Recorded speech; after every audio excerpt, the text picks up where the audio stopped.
Welcome to another exciting episode of the Super Fantastic Exchange. My name is Gary. Guys, I can't tell you how excited I am today to bring to you one of these guys that, there's these guys in your life that are just, they're always there. They're always speaking life into people and just one of those alignments in your life. And this has been one of these guys it's been in my life for quite some time.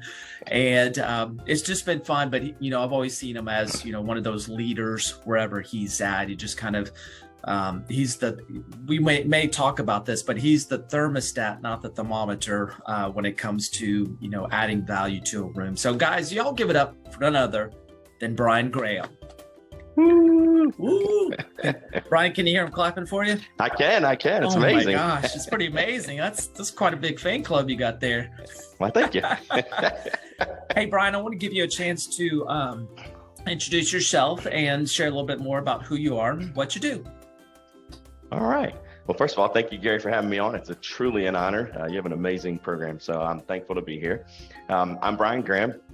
I am a husband and father of a lot of kids. I have 2 of my own, and my wife has 3, so we have 5 between us. We live in Little Elm, Texas, having a great time. We're gratefully and honored to go to church and do life with you guys as well. So for my profession, I am a asset manager for Wells Fargo now, new role that I'm in. It's in a kind of facilities world. So look to keep assets safe and protected from cyber internet people. Wow. Yeah, that's pretty neat. And I remember talking to you, Bryan, because you were like, you've been at one company for quite some time, did great. And you had just kind of received a promotion or an elevation and job title and opportunities and everything. So it just shows, it goes to show you how, if you're intentional about personally developing yourself, you'll continue to grow through time and opportunities. And case in point, you've got this great new opportunity. So it's pretty exciting to hear about. Yes, sir. It's a great opportunity, and it's definitely a promotion. I'm the Central Region Asset Manager, so my territory goes all the way from all of Texas up to North Dakota, and it kind of curves around Oklahoma. But other than that, it's the whole central part of the United States. We're just not too much of Oklahoma. We're just going to kind of curve around it. So they left that in the South. So that's awesome. Well, that's good. Well, hey, so I imagine you've got a number of employees, associates that report to you. And so as a leader, not only in, a career sense, but also in just a general sense, I always love to connect with leaders. And I'm always been intrigued by what inspires leaders. And I love to peek behind the curtain to see what inspires them. And so I reached out to you, Bryan, and asked you, I said, hey, give me a couple of things that inspired you. You sent me a great list. And the first one I want to bring up is serving others. So what does that mean to you, and how does serving others inspire you? For me, it's truly about living a life intentionally. And, if we put others first, we're going to get ourselves taken care of at the same time. But if we don't elevate others, and if we don't help them create their dreams and make their dreams come true, then what are we here for? It's not about us and about just me, myself, and I. And then as Pastor says, sit on the can and get all you can. It's truly about helping others and living life full of others and being just the person who goes out and says, hey, what is your dream? How can I help make it come true?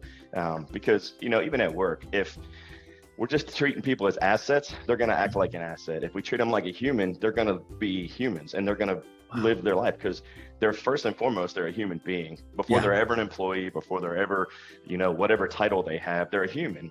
Mm-hmm. And so I look at them as humans. And so if I can serve them as a human being and create their life and make their life be better, then when they come to work, they're going to be happy. They're going to be motivated. They're going to be excited to be here. I'm not going to have the attrition rate where I'm constantly having to fill roles and things. But really, it's not even about that. It's more about just being a human to another human and treating them the way I want to be treated and loving them like they need to be loved. Oh, wow. It's so much to unpack from that, Bryan. And I love how you kind of talk about the first thing you said was intentionality. There's a couple of things that I want to kind of bring up, but you said intentional to kind of connect with them. And I think that's such a powerful statement because a lot of us just kind of haphazardly do things, but you specifically mentioned intentionality. So, and that's a part of serving others, correct? Yes, sir. For me, what I mean by that is I'm intentionally in getting to know them. I'm intentional in understanding who they are, what motivates them, what issues they have going on in their life, what their past is like, things like that. Because if I can truly get to know them, then I can really help them. If it's surface level and I come in the morning and I say, hey, how you doing? Oh, great. Okay, good. And have a nice day. And we walk away and that's just transactional. But when I'm intentional, it becomes transformational and it becomes something, it becomes something that is different for them. A lot of leaders, they call themselves leaders and they're in positions of leadership, but are they actually leading? I've always been taught you lead people, you manage things and processes. And so when we get into the mindset of people and you lead them and you truly care about them, then they will feel led and they will follow you wherever you need to go. Because you're not a leader if no one's following you. You're just in front of the pack. Right. But you're still not a leader. But if you're managing them like an asset, they're going to act like an asset. They're going to do what you need them to do when you're told. They're not going to do a thing above and beyond that. They're not going to be excited to be there. And when they find another opportunity, they're going to head out the door for 50 cents more, whatever it is. But if you actually lead them and treat them like humans, they're going to feel satisfied. They're going to come to you. You're going to realize when something's wrong in their life. For me, that's super important, is watching them and being so intentional that when I see their personality change or something, I pull them off to the side and say, hey, you're all right? Everything good? What can I help you with? It's just about treating them as a human. Wow. Bryan, even more to unpack there, but I love how you're using my language about, you're speaking my language of transactional. A manager is transactional, but a leader is transformational because, as you said, they're people first. And if you get to know them, you create these transformational moments. And I guess I would kind of sum up a lot of things. What you shared was you're building trust by building a relationship with your team. And they're going to be, more inclined, like you said, they're not going to leave for 50 cents. Right. And it's incredible about, how many people will leave for 50 cents more an hour. And you could have prevented that attrition just simply through creating, a relationship, building trust by being transformational and getting to know them as a person first and not just, here's your task, go. I love that. Yeah. That is so smart. Hey, Bryan, there's another thing that you shared, which I love, that inspires you. And I'm curious about what this means to you is change.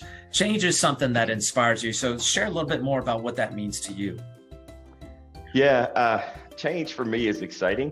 I know a lot of people get comfortable in the status quo, but from a business sense and from a life sense, if you become static, you're not actually static, you're actually going backwards.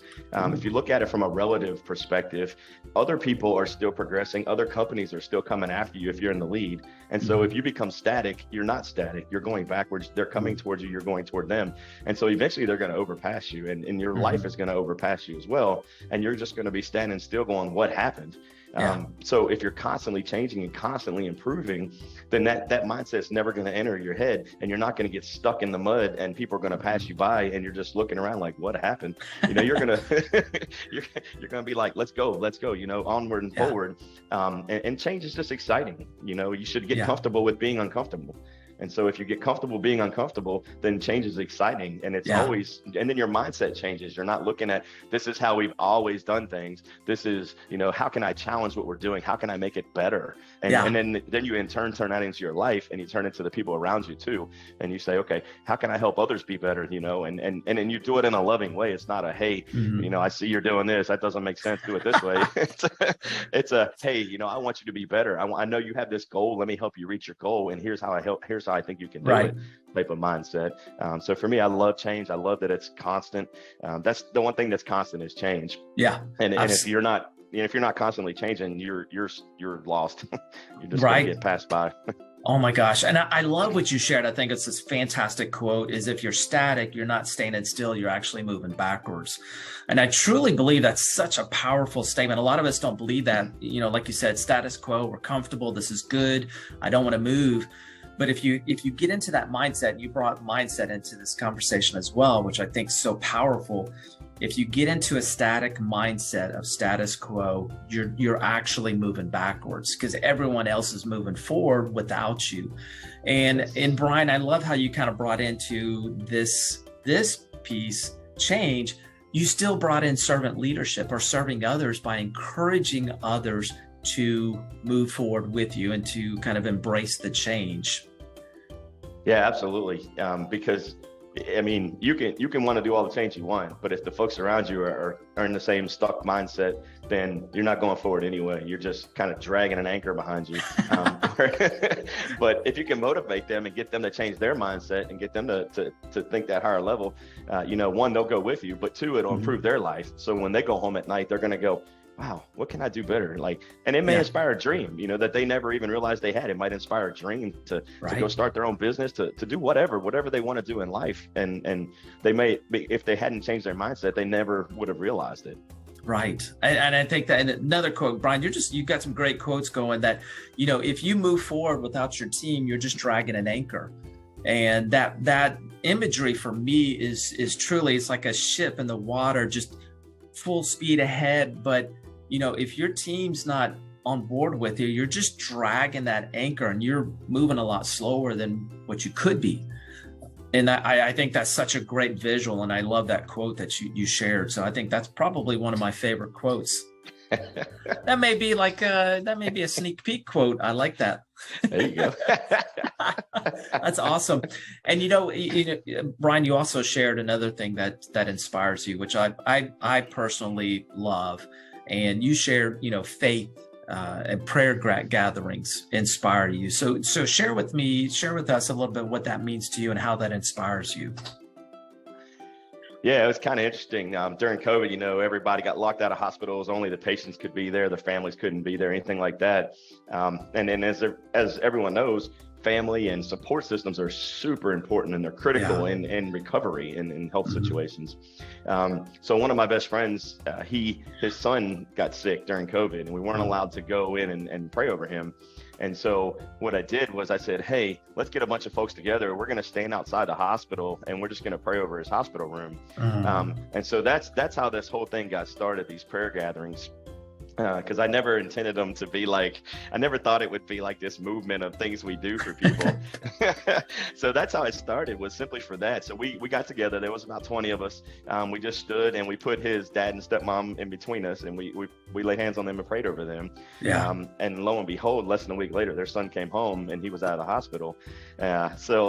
And then we've done it probably 5 times since then for different people. And every single time, within days, we get praise reports that people are completely healed, or they're tremendously different than they were, and their healing process is well underway.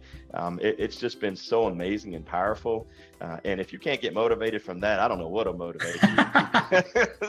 Because you watch people, one of my friends, literally his oxygen, when they went to transport him off of the bed onto the gurney to transport him to a new hospital, we started praying at the same time. We didn't know it at the time, but the group of us started praying at the same time. We were at the hospital he was being transported to. When they moved him from the bed to the gurney, his oxygen dropped into the 60s, which you're basically dead. But as soon as we started praying, within minutes, it shot right back up into the 90s, and they were able to transport him. They didn't even know if they were going to be able to transport him.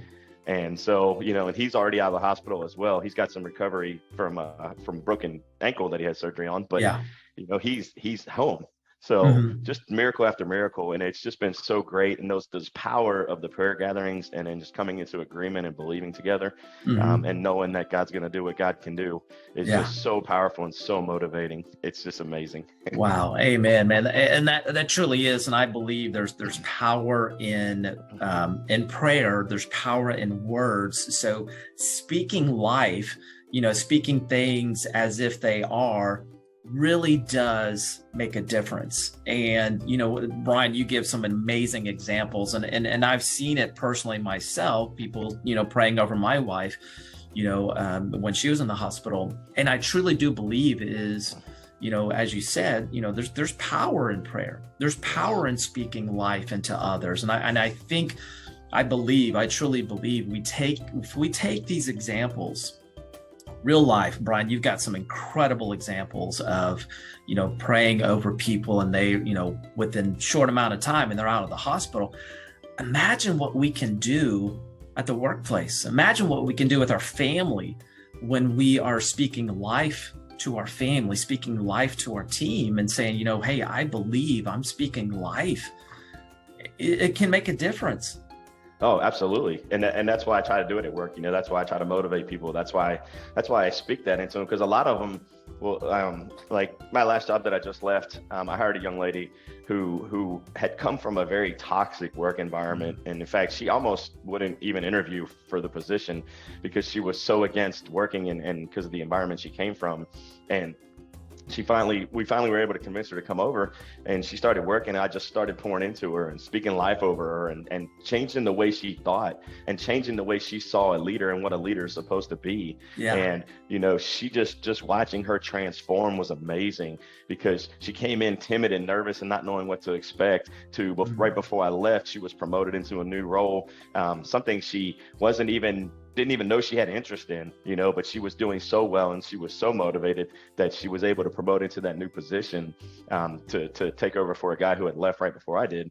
And so just watching her growth and hearing her say the things she said and challenging her thought process when she'd say something, if it was kind of crazy thinking, I would say, hey, well, why do you think that way? Or what about this? And challenge the way she thought.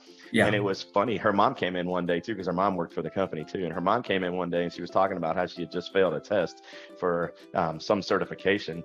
And she was like, well, I'm just going to quit. And I was like, well, why would you do that? You put all the effort into it. Why would you give up after one try? You didn't lose and you didn't fail until you stop trying. If you stop trying, then it's over. But until you stop trying, keep going. And so, she looked at me like I was crazy. She's like, well, what do you? But I said that in front of her daughter who worked for me. And so it was like, hey, I wanted her to see, hey, I'm not just challenging you. This is just the way I think. This is just the way I live and lead. And so it happens everywhere, at church serving, leading the parking lot team. We challenge thought processes there. Yeah. We pray over people there. We speak life over them there. Here at work, I speak life over people all the time, challenge the way they think. I just think that if we live a more positive life in a world that's so dark right now and confused, if we're able to bring the light and shine the light of Jesus through us, then the world will be a better place. Even if it's just for that moment, the world will be a better place. And hopefully they'll take that with them and go change the world. And if everybody does it, we'll change the world. Oh my gosh. Amen. That is so powerful. I mean, it truly does. I mean, just a small opportunity to speak life, you call it prayer, call it speaking life. That is a moment in which you can make a transformational difference in somebody's life. And I just believe that. And again, Bryan, I know serving is in your heart, because everything you talk about always seems to kind of circle back to serving others. And I love that, because, from a short conversation with you, well, I already knew this, but this short conversation here, it truly does. Everything goes back to serving others, to helping others, boosting others in any capacity and leading others. Any capacity that you can do that, you are doing that. And that is a wonderful example that people can follow. So, Bryan, we've gotten to the end of our time. It's hard to believe this has gone by so fast. It's been some great nuggets of wisdom. Thank you for sharing. But I want to give you a chance to share a closing thought before we wrap up.